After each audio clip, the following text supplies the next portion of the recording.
اعوذ باللہ من الشیطان الرجیم بسم اللہ الرحمن الرحیم۔ سورہ الفیل آج کی زیر مطالعہ تیسری سورہ ہے۔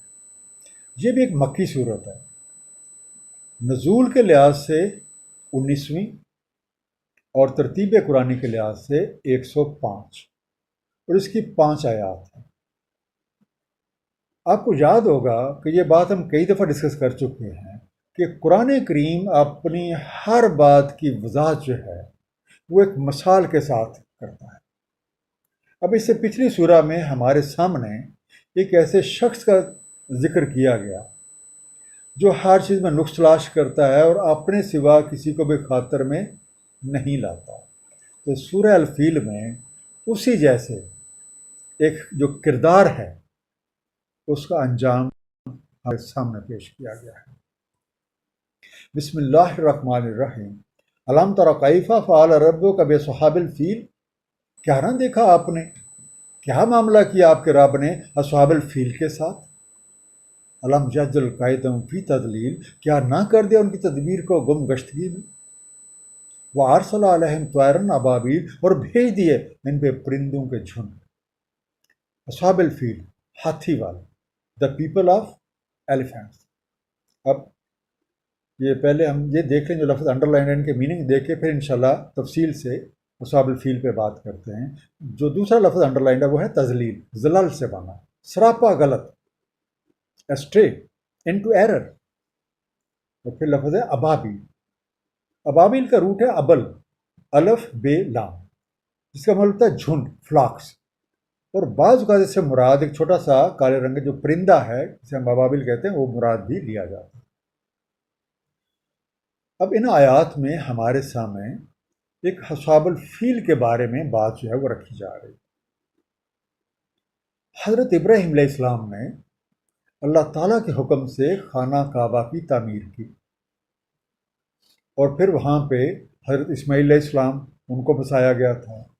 پھر ان کے بعد ان کی اولاد جو ہے، تو اس وقت سے خانہ کعبہ کی تعمیر سے لے کے ایک خانہ کعبہ کی حفاظت، اس کی خدمت یا اس کے کہلے متولی ہونے کا آغاز جو ہے وہ حضرت اسماعیل علیہ السلام کے خاندان میں ہی تھا۔ اور عرب کے لوگ جو ہیں وہ ہر سال حج کے لیے آتے تھے۔ عرب کے جنوب میں ملک یمن ہے، وہاں پہ ایک عیسائی بادشاہ تھا ابراہا، اس کی حکومت تھی۔ وہ ایک انتہائی متعصب اور موقع پرست شخص تھا۔ اس نے جب دیکھا کہ جو عرب والے ہیں وہ خانہ کعبہ کا حج کرتے ہیں، خانہ کعبہ کا طواف کرتے ہیں، تو اس نے عربوں کو نیچا دکھانے اور ان کے مذہب سے دور کرنے کے لیے یمن کے دارالحکومت صنعا میں ایک عظیم الشان عمارت تعمیر کروائی اور لوگوں کو حکم دیا کہ آئندہ وہ خانہ کعبہ کے بجائے اس جگہ آ کے حج کیا کریں اور اس کو کیا کریں۔ اب تاریخ سے ہمیں اس بات کا پتہ چلتا ہے کہ کچھ عرصہ تک لوگوں نے اس کی بات مانی، لیکن ایک رات کسی نے اس عمارت میں غلاظت ڈال دی۔ اب ابرا کو بہت غصہ چڑھا اور وہ ہاتھیوں کی فوج لے کے خانہ کعبہ کو مسمار کرنے کے لیے مکہ پر چڑھائی کے لیے چل دیا۔ اب اس مقصد کے لیے اس نے جو پہاڑی راستہ اختیار کیا تاکہ خفیہ طریقے سے مکہ جا پہنچے، لیکن جب یہ لشکر مزدلفہ اور مینا کے درمیان وادی محصر میں پہنچا تو ابرا کا ہاتھی بیٹھ گیا۔ اسے جب بھی اٹھایا جاتا وہ اٹھ تو کھڑا ہوتا، لیکن جب مکہ کی طرف اس کا رخ چلانے کی کوشش کی جاتی تو رک جاتا، اور لیکن اگر اس کا منہ کسی اور کی طرف کرتے، اب دوسرا رخ تھا یمن کا، یمن کی طرف منہ کرتے وہ چل دیتا۔ ایسے لگتا تھا گویا زمین نے اسے پکڑ لیا ہے۔ اب جو عرب نوجوان ہیں مکہ کے، وہ حضرت عبد المطلب کی سربراہی میں پہاڑوں پر چڑھ گئے اور وہاں سے انہوں نے پتھروں سے ایک اسلحے کا کام لیا اور ابراہ کی فوج پہ سنگ باری کی۔ اسی دوران فضا میں بے شمار پرندے نمودار ہوئے جنہیں ابابیل بھی کہا جاتا ہے، اور ان پرندوں نے چھوٹی چھوٹی کنکریاں اٹھا رکھی۔ جو انہوں نے اس لشکر پہ گرانا شروع کر دی۔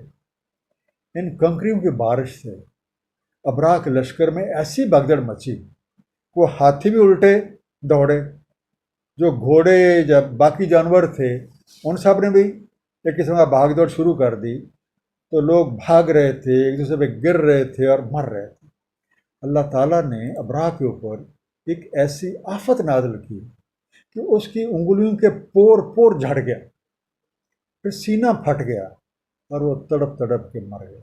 کہ یہ واقعہ نبی کریم صلی اللہ علیہ وسلم کی ولادت سے 50 دن پہلے کا تھا۔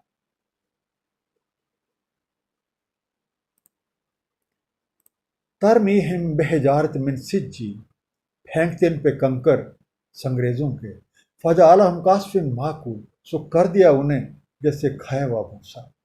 سجیل ایک پکی مٹی یا بیکڈ کلے آپ کہہ سکتے ہیں، کعصف جیسے بھوسا، مأکول کھایا ہوا۔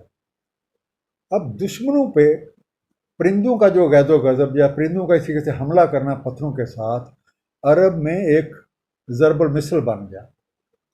اور کچھ جو عرب شاعر ہیں انہوں نے تو یہاں تک کہا، جب ہماری فوجیں دشمن پہ حملہ آور ہوتی ہیں تو گوشت خور چڑیا ہماری ہم رکاب ہوتی ہے۔ اس واقعہ میں دو باتیں بہت قابل غور ہیں۔ نمبر ایک، پرندوں کا اپنے پنجوں میں یا اپنے پتھر لے کے آنا، اور دوسرا ان پتھروں سے آدمیوں، گھوڑوں اور ہاتھیوں وغیرہ کا ہلاک ہونا۔ اب جہاں تک پہلی بات ہے، آج تک یہ معاملہ حل طلب ہے اور عقل انسانی اس راز سے ابھی تک پردہ نہیں اٹھا سکی۔ بات جہاں تک دوسرے معاملہ کا تعلق ہے تو وہ فزکس نے حل کر دیا ہے۔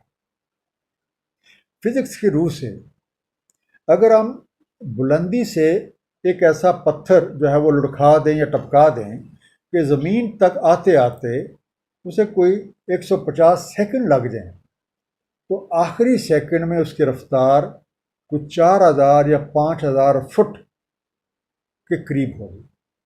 یہ آپ کہہ لیں یہ تقریباً ایک گولی والی سپیڈ ہے۔ تو جس طرح گولی کسی کو لگتی ہے، اسی طرح اگر وہ پتھر بے شک چھوٹا تھا اور اس سپیڈ سے آ کے لگے گا تو وہ ایک عام آدمی کو ہلاک کرنے کے لیے کافی ہے۔ اب یہ واقعہ ایسا تھا جسے قرآن کے جو اولین مخاطبین تھے مکہ والے، ان میں سے کئی وہ لوگ تھے جنہوں نے اس کو اپنی آنکھوں سے دیکھا ہوا، اس لیے وہ جانتے تھے کہ قرآن بالکل حق اور سچ بات جو ہے وہ کہہ رہا ہے۔ اور قرآن کریم کا جو مقصد تھا ان کو یہ ریئلائز کرانا تھا کہ یہ حق ہے، اس کی مخالفت چھوڑ دو ورنہ تمہارا انجام بھی اسی طرح سے ہوگا اور تم بھی تباہ و برباد ہو جاؤ گے۔ اور دوسری ایک اور جو مزے کی بات جو بعض کا تو علماء کرام سے ڈیرائیو کرتے ہوتے ہیں کہ جب ایک مشیت کے سامنے یا اللہ کے قانون کے سامنے کوئی ایک چیز آتی ہے یا جو بھی اللہ کے قانون سے ٹکراتا ہے، irrespective آف دس، وہ فوج کتنی بڑی ہے، اس کا قد کیا ہے، اس کا سائز کیا ہے، اس کی کوئی حیثیت نہیں۔ صدق اللہ العلی العظیم، صلی اللہ تعالی علی حبیبہ محمد و آلہ وسلم۔